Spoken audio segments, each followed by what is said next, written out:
Gandhinagar Pethapur road ઉપર hit and રનની ઘટના બનવા પામી હતી। રસ્તા પર વાહનનો ઇંતજાર કરી રહેલી બે મહિલાઓ હડફેટે આવી ગઈ અને મોત આંબી ગયાની ઘટના।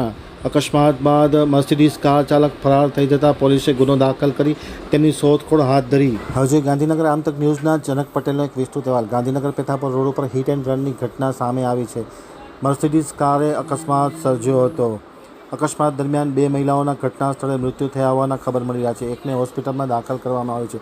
પૂરપાટ ઝડપે આવતી મર્સિડીઝ કારે ડાલાને હડફેટે લેતા આ ઘટના ઘટવા પામી હતી। કંચનબા રાઠોડ અને મનહરબા રાઠોડના ઘટના સ્થળે ગંભીર ઇજા થવાથી મૃત્યુ નિપજ્યા છે। બંને મહિલાઓ ઊભી હતી અને મોત આંબી ગયું તે પ્રકારની ઘટનાઓ જોવા મળી છે। સૌથી મહત્ત્વની વાત એ છે કે અકસ્માત બાદ મર્સિડીઝ કાર ચાલક ફરાર થઈ ગયો છે। પેથાપુર પોલીસ ઘટના સ્થળે પહોંચી લાશને પોસ્ટમોર્ટમ માટે દવાખાને ખસેડવામાં આવ્યો છે, જ્યારે ફરાર થઈ ગયેલ ચાલકને શોધી કાઢવા માટે પોલીસે પ્રયાસ હાથ ધર્યા છે।